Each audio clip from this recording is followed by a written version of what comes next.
A second brightly colored ball dropped from the large basket and rolled down the steel track to join the first, as Ayla ran out of the kitchen, hastily unwrapping a small pink ticket.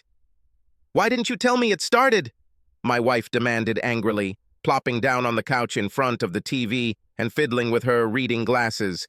Every week I had to buy Isla a lucky ticket for the Mega Millions lottery, and every Saturday night, almost without exception, she insisted on watching the drawing live on TV. Very few excuses were acceptable for missing the Saturday night lottery show, and we recorded the show whenever it happened. I'm not a lottery fan, but I'm Irish, and I like riding horses, so I didn't mind buying Isla her lottery ticket every week. I like to think I knew something about horses, but I was probably fooling myself. Sometimes, hoping for a big win, I would bet too optimistically on an underdog. At odds of 99-1 or better, I was never lucky, and the nags probably ended up in a glue factory. Realistically, I knew it was very unlikely that such a shot would be successful. In contrast, Ayla believed that it was only a matter of time before she won the jackpot in the random number lottery. Unlike betting on horses with odds of 99-1, the odds of her winning the jackpot were 25 million to 1. When I first met her, I thought Ayla would be a good match for me.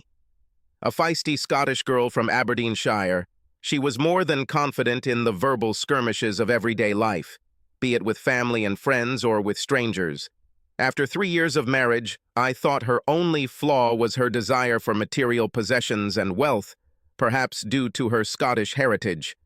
Personally, I was content with having enough money for the simple things in life, like a good crack and a few pints in the pub with friends, or a day at the races. As my old dad used to say, enough is like a feast. Frozen on the edge of her chair, Ayla looked from the TV to a small piece of paper held tightly in her hand. The tension grew as successive balls appeared one after another, and their numbers were displayed on the TV screen. "Oh my God, Patty!" she exclaimed, her eyes widening in amazement. "I won!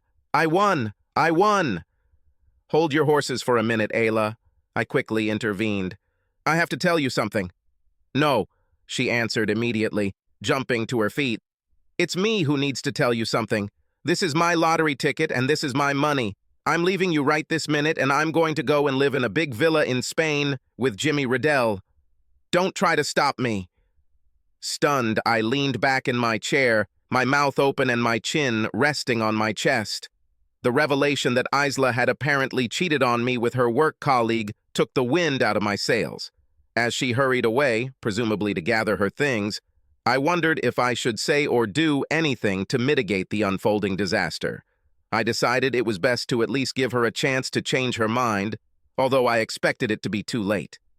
It didn't take long before she appeared again, dressed in her favorite dress, carrying a small suitcase and coat in her hands. By that time, I was already on my feet and ready to meet her. "Are you sure you want to do this?"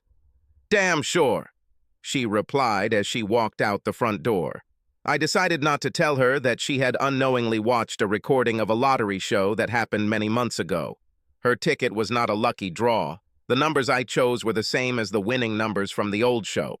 It was a stupid idea, but today was the 1st of April, and I thought it would be funny to see how she would react to winning the lottery. I didn't have a chance to explain that it was an April Fool's Day joke. She'll find out soon enough. The only real winner was me. I got rid of my cheating wife for the price of a lottery ticket and won my freedom. Talk about the luck of the Irish. Subscribe to our channel so that your second chaff doesn't cheat on you, and go ahead and listen to the next story, because this story is nothing compared to the next one. If you're under 18, don't even think about listening to the next one.